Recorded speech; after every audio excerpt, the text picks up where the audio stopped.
Come on. Êtes-vous plutôt service volé ou fond de cours?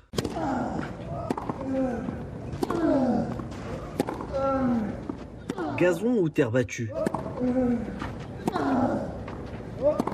Ces questions étaient normales au tennis, car briller sur terre battue voulait quasiment dire vivre un cauchemar sur gazon et vice-versa.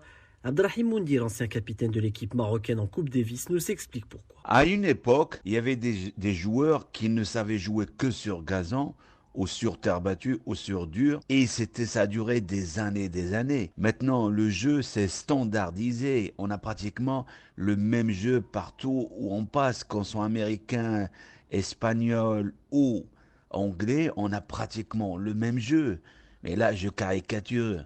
Mais bien sûr qu'il y a des différences, et il resteront des différences. Mais dans la globalité, il n'y a plus de spécialistes. Parce que je me rappelle, à une époque, il y avait beaucoup de joueurs espagnols qui zappaient Wimbledon, parce qu'ils ne savaient pas jouer sur gazon. Et vice-versa. Après, il y avait des Australiens, ou des Néo-Zélandais, ou des Anglais qui zappaient Roland-Garros, parce qu'ils ne savaient pas jouer sur terre battue. Et après, quand on a lu à l'US Open, parce qu'il s'est joué sur dur, et bien là, on avait pratiquement tous les joueurs. Si les échanges sont devenus plus longs, il y a une époque où cela n'était pas vraiment le cas. L'évolution de la discipline a poussé les joueurs à devenir plus complets. Alors à un moment, on n'avait que des joueurs qui jouaient sur gazon et qui étaient des grands spécialistes de ce qu'on appelle le service volé, le retour volé, le chip and charge, c'est-à-dire couper la balle et aller au filet, ou alors des spécialistes avec un grand service où la balle ne dépassait pas 3, 4, 5 échanges. Aujourd'hui, on a même des terriens. Et la grande preuve que tout le monde s'est adapté à toutes les surfaces, c'est Nadal. Nadal, il a gagné partout. Il a gagné sur gazon, il a gagné sur dur et il a gagné sur terre battue. Federer, la même chose. Federer, quand on se disait qu'il n'arriverait jamais à gagner Roland-Garros, eh bien, il a gagné une fois. Alors que c'est un grand joueur, un grand spécialiste de jeu sur dur et de gazon, eh bien, il s'est adapté. Mais, bien sûr, les joueurs ont fait beaucoup d'efforts. Mais n'oublions pas et rappelons à toutes les personnes amoureuses de ce sport, qui est le tennis, c'est que l'ATP et la WTA et la Fédération internationale ont fait un travail énorme là-dessus.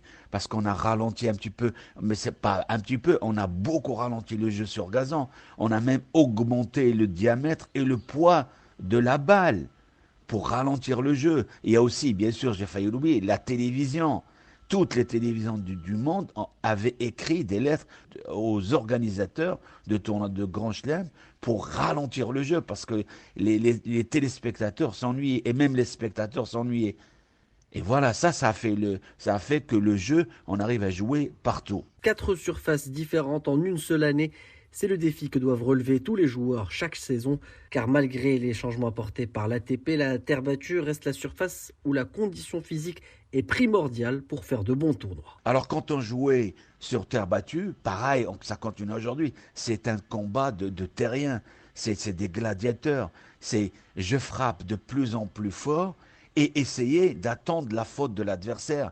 Bien sûr, on a commencé à augmenter, à améliorer les variations des angles pour déstabiliser, déranger, et sortir l'adversaire du terrain. Mais le seul objectif, c'est de faire le moindre de fautes possible que son adversaire, ou comme il le dit, comme le disait si bien le clan Nadal, c'est de faire une balle de plus que son adversaire. Et les coups fondamentaux dans tout ça? Y a-t-il un coup en particulier qu'il faut maîtriser sur chaque surface? Il y a déjà une vingtaine d'années, quand on allait aux États-Unis chez Nick Bollettieri, paix à son âme, qui a formé les Agassi, les Sampras, Jim Courier, Sharapova et plein d'autres joueurs, les Sir Williams, eh bien, lui, déjà, il enseignait au fond du cours que les coups du fond du cours devaient être joués à 75% au coup droit. C'est-à-dire, il n'y a pas 50% revers ou 50% coup droit. Donc, même au fond du cours, quand on reste au fond du cours, on devient attaquant parce qu'en revers, on ne peut pas attaquer avec autant de facilité la balle que quand on est en coup droit. C'est pour ça qu'ils enseignent à tous ces élèves de jouer à 75% de jeu du fond du cours. En coup droit, bien sûr. Avis aux amateurs, si vous travaillez votre coup droit, vous aurez de fortes chances de voir votre jeu s'améliorer, à condition d'avoir envoyé un bon service à l'adversaire.